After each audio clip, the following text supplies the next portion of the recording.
Sabah erken güneşte vurur anam duvara. Sabah erken güneşte vurur duvara.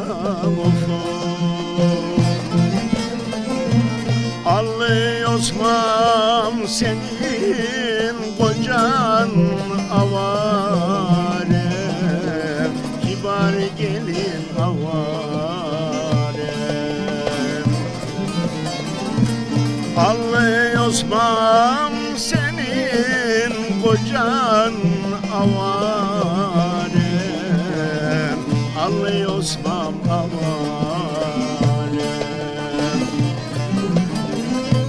Faydasız malayı da sürme gelin duvara. Faydasız malayı da sürme duvara.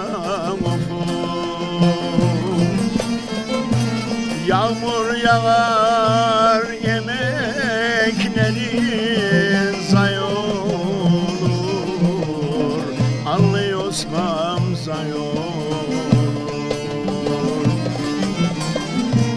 Havalar yağar yemeklerin zayi olur, kibar gelin zayi olur.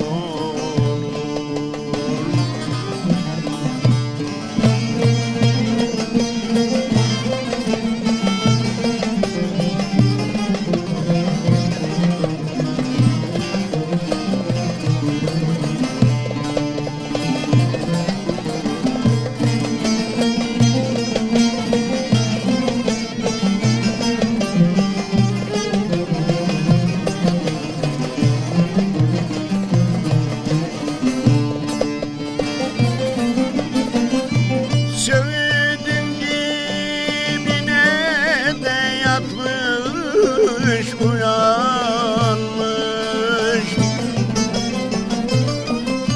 Söğüdün dibine de yatmış uzanmış.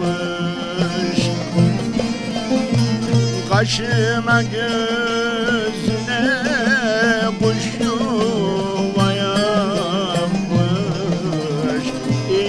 gelin vay yapmış.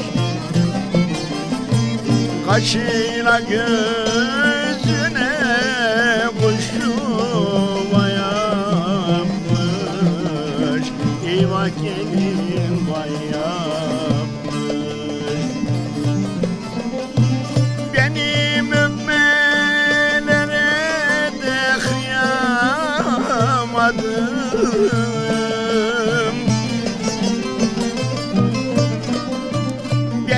Sevmelere de doyamadım.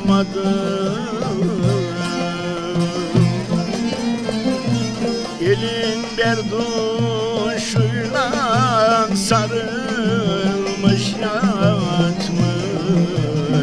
Eyvah gelin vay yapmış.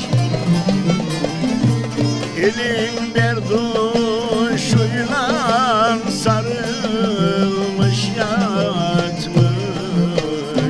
Eyvah gelin vay yatmış. Efendim ben Yalıyurk ilçesinden Muzaffer Sarıkaya. 15 yılım Avrupa'da geçti. Konya'ya dönüşümde folklor grubuna katıldım. Sami Kale, Mürsel hep arkadaşlarımızla. Burada Konya kültürüne çok katkım oldu.